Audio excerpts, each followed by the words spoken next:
ana, unya karon ila man gi paabangan minyo kay dili man ko kabuot kay kamo may tag-iya. Nya gisiyo na makapagbaol pag kuha sa mga dali sa bayabas mga kahoy. Unya okay ko kay dili magay gibaol po nila. Dili ko kadili kay kamo may tag-iya. Nya ang pangutana ana karon. Maayo man kay gibaol man lang Ruel, naamo po'y mo maani.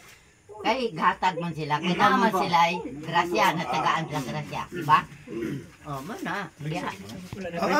Among yung punto ni tinure lang.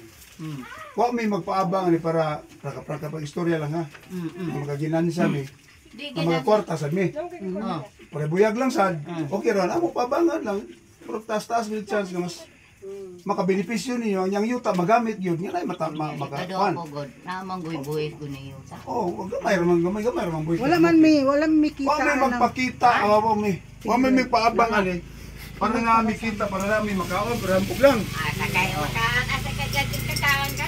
Para makakaon mi aning abang ani. Amo lang yung kuhat kay para angay og mataro naman sa niya ang yuta nga buhisan, diyan sa to pa ang income. Ya, dayon na nasok na kuan na tuti may igaga na mo. So karon